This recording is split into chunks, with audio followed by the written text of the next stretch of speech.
So I'm probably gonna watch the halftime show on my own because I think YouTube is gonna copyright anybody who is going to watch the halftime show with a 10-foot pole. So I'm not gonna touch that.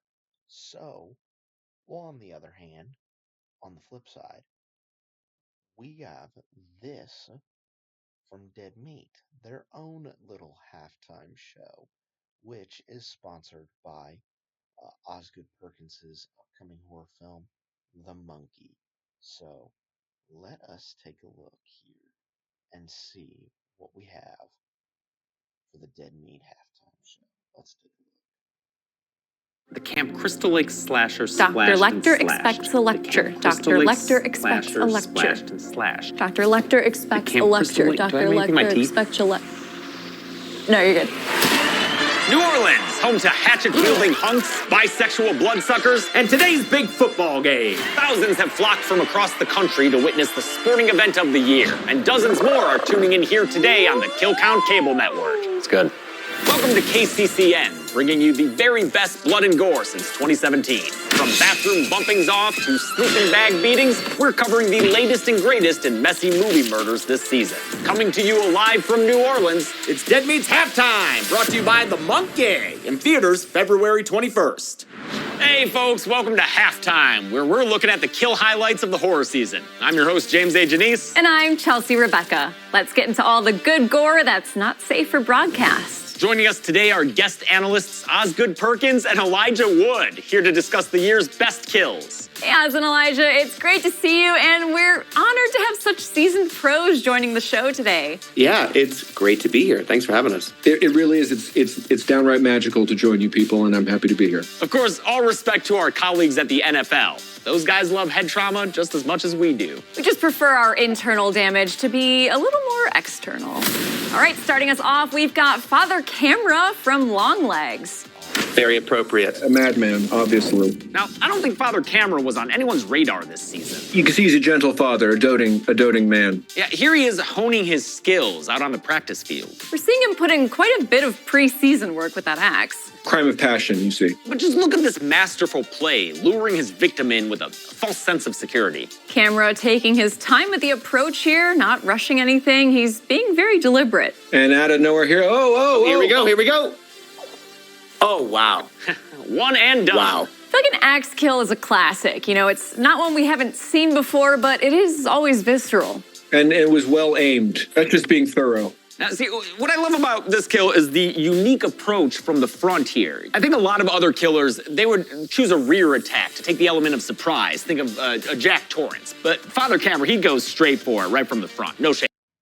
I love the fact that they're dissecting it just like a football play. I find that absolutely hysterical. And I also find it very fitting that Oz gets to talk through one of the, I would say probably, was it one of the most shocking? I don't, maybe one of the most shocking kills in Longlegs, maybe. But yeah, that's really cool. I just love the style that they have it in, that they're going with right now. Anyway, back to it.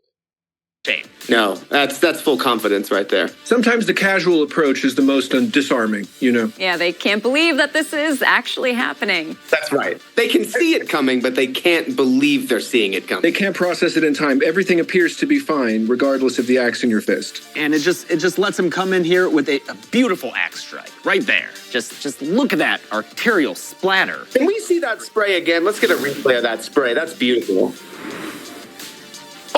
There it is. Stunning spray. A man's life suspended in the air. Yes, we are literally watching the particles of his life fly through that living room. You've really got to admire Camera's restraint here. We've seen plenty of hacking and slashing this year. Art the Clown comes to mind. Oh yeah, big time. We'll be seeing some of that later. But Camera sticks with the single blow here. He's keeping it efficient.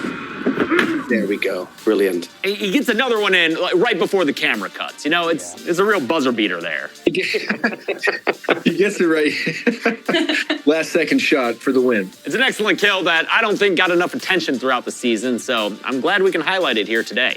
Yeah, brilliant highlighting. I agree with you. That's a very special kill. Really good color commentary. The color, of course, being red. Coming up next, it's time for a throwback thrashing. We've got a play coming from our 2019 lineup, Come to Daddy. Now, our killer here is Jethro, who is not really a heavy hitter. This is his first kill of the season, but what a special kill it was. Let's bring up that footage. One of the biggest Hail Marys of the year. It's clear Jethro was working on this guy for a long time, but now you see he's pulling out a pen. Yeah, this is creative. I actually remember watching this play from the sidelines. That is no ordinary pen. That is indeed covered with excrement. Yeah, which he struggles to pronounce, if I remember correctly. He does. He does have it's tricky, excrement. Excrement is a scientific word for poo. It's excrement. Yeah, there's a lot of hard sounds in there, a lot of consonants. There's such an easier word for it. I can't think of what it is now, but It's poop. Really excited for Elijah's insight here as someone who witnessed the infamous poop pen firsthand. That's right, yeah. double trouble. You could say he has the #2 blues. Slowly but surely, that poop pen is coming. You know, I'm surprised no penalties were called, as I'd consider this excessive celebration. Yeah, he's doing a lot of talking there. Taunting, I believe it's called. Yeah, he gets to do the very coveted play of explaining your plans to your victim before you ultimately kill them, which I think everyone kind of dreams about doing. I feel like that's why most villains are in the game. Exactly. Killers always dream of being able to do that, but, you know, once you're out there on the field, it just might not be the most optimal play. Yeah, listen, in the heat of the moment, it's not often that you have the time to be able to do that, but he's really set himself up for success here. The man is clearly a poet. A poet, in fact. The destiny that awaits still seems so unlikely, and yet... There it is. There it moment. is. Yeah, a decisive stab. And in fact, I'd like to see that again because, as you can see, when that pen goes into that skin, there's like a lot of fluids that we've got back there of varying color and varying amounts of disgust that it's evoking in me. It's incredibly unsanitary. This is when you want your seats in the arena to be just a few rows back. Floor seats, no good here. You don't want to be in the splash zone. Many might scoff at the poo pen, but it's a real silent killer. A stab might not look like much, but the bacterial infection that follows is just nasty. And the real question is, does he genuinely die at the end? We don't know. Yeah, we don't know. It's one of many reasons that this kill was so controversial at the time. This sport is as much of an art as it is a science, and that's why we're still talking about this one so many seasons later. It's art. Well, did we get the satisfaction, indeed, of having witnessed real death in this particular circumstance? I don't know. It's true. But at least we can all agree, it does take Brian out for the remainder of the game. He's just sitting against that log for hours. There's also some heavy lifting in the acting department I just saw happening there, which was excellent. Moving on. I love the fact that the first one was from an Osgood Perkins film, and the second one featured Elijah Wood. I love that. Highlighting both men's experiences in the horror genre, but it looks like now we're probably going to go to In a Violent Nature, and you all know which kill it's going to be, which one's going to be referenced, for sure. It's time for player highlights, where we spotlight some of the top killers from this season. While Johnny wasn't the fastest runner on the field, he gave us a nice twist on the slasher legacy and one hell of a showstopper with his yoga kill. Fitness experts Elizabeth Sparkle and Sue reminded us that aging out of the game doesn't have to end your career. Sister Cecilia broke her contract with the Catholic Church with a killing spree that moved both the heavens and the earth. And while Philly legend Cooper the Butcher fumbled his body count this year, his deep-fried disfiguring was still one of the most innovative plays we've seen. We're jumping back. So would you necessarily call that a kill? It's more of a just more physical and mental scarring rather than, an actual kill in a sense. But I think we're going to be moving on to some very, very stuff. Brace yourself, huh? Back into our current season with a fan favorite, Art the Clown. Art the Clown is back again for a third year. Now, he was considered an MVP for his sophomore season. Will he reclaim top honors again this year? I have to say, I've never actually seen Art's work at play. This will be a first for me. Ooh, well, have fun with this one. Oh! Now, yeah, Art is the man who will take whatever route is the most practical at the time, and sometimes that just means a simple gunshot kill. I also have to point out a veteran of the game, Clint Howard, appearing in this. Fantastic. Love to see it. Love to see it. The Ice Cream Man himself. We love to see it. Always. He's been doing it a long time, and some people think that you shouldn't hang around the game that long, but when you're that damn good. Art exercising some naughtiness here, threatening Santa Claus. Look at the game face on that guy. Yeah, he's certainly making the most of the season, terrifying a local Santa Claus. It's important in the game to be free of emotion. It can really cloud your ability to execute. He likes to ham it up, he likes to put on a show, but underneath all that is just cool, calm confidence. You can see it coming through his very pores. Yeah, the ones that aren't clogged in grease paint. The outfit looks good on him. Oh, the uniform really does look sharp. Yeah, I mean, apparel is really important to making you stand out, and Art already had an iconic look, but I guess this is kind of his away jersey, you know. It's like blonde on blonde, but iconic on iconic. Hat on a hat, as they say. Yeah, literally, I think, in fact, I think his little tiny hat is actually underneath that Santa hat. Yeah, that is one thing that takes points away from this one for me. I love the tiny hat. I love the tiny hat a lot. You should have put the tiny hat on top of the other hat. Yeah, I think that would have been a good play. That would have added some style points for sure. Speaking of classic moves, Art taking his own crack at a liquid nitrogen kill, an iconic play. And rare these days. Of course, harkening back to that classic play from Jason. Yeah, you know, I think that people are just afraid to touch that play because it's already been executed in a perfect manner back in 2001.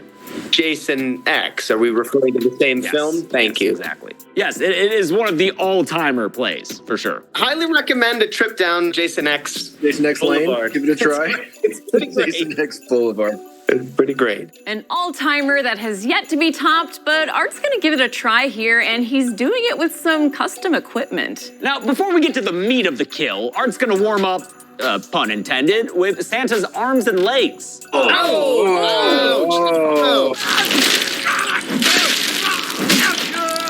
Do we feel like the freezing element has sort of numbed the pain to some degree? Not at all.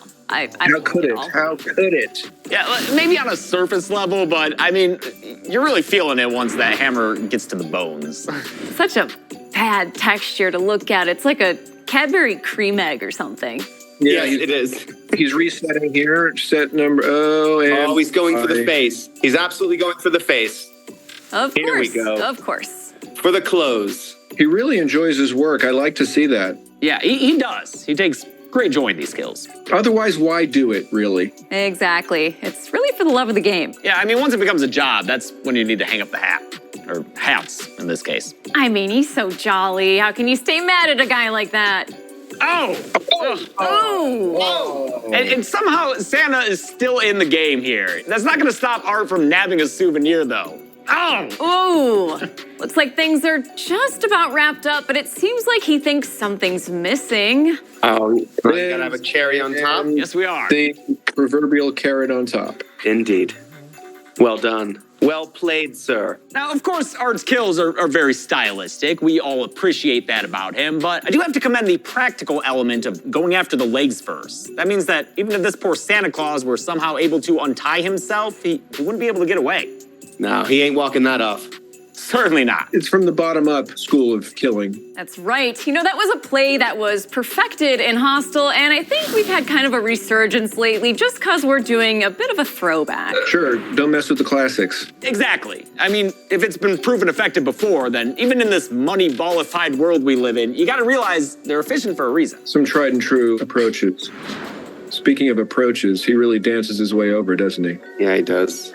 Nice flourish with that. Oh, yeah. Yeah, if anyone's gonna get penalties for celebrating or bad sportsmanship, it's gonna be Art. He lives to taunt people. Well, you know, also the moment here where he just rips the bottom part of his face off. Oh, that's fantastic. Mocking him with his own beard.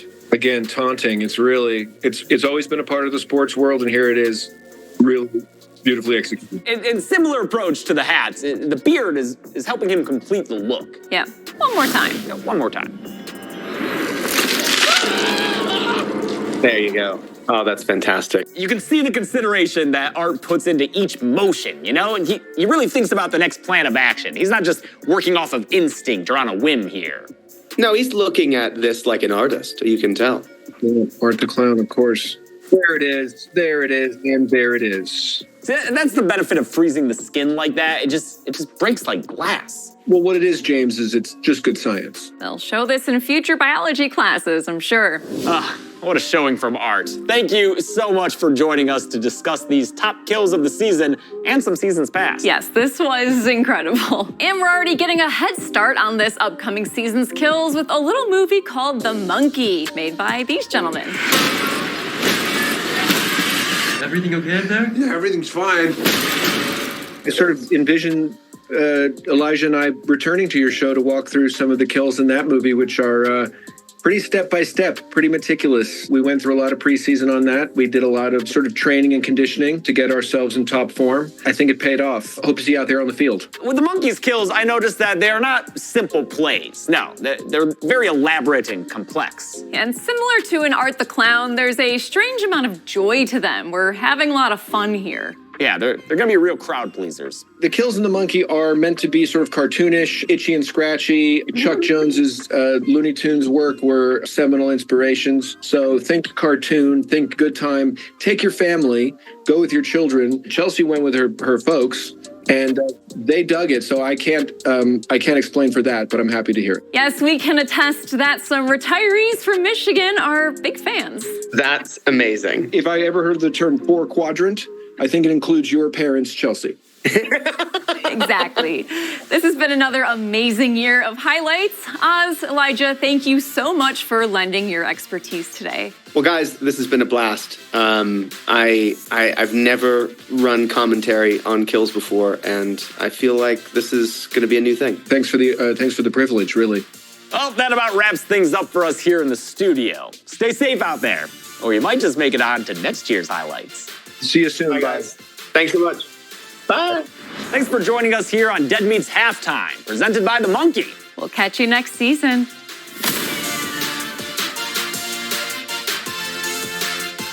Use this QR code to shape your fate. Record and share with your friends, because everybody dies, and that's life.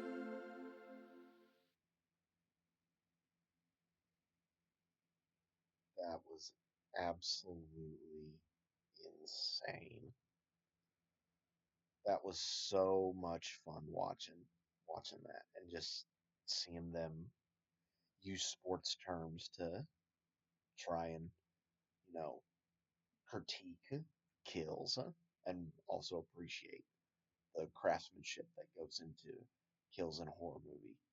And yes, I will have a review of The Monkey on my channel. I absolutely loved Longlegs. It was creepy, it was eerie, it was unsettling to say the least, and I'm looking forward to what Osgood Perkins has in store for The Monkey. So that will most certainly be a review on my channel in the upcoming future. But until then, I'll catch you guys later.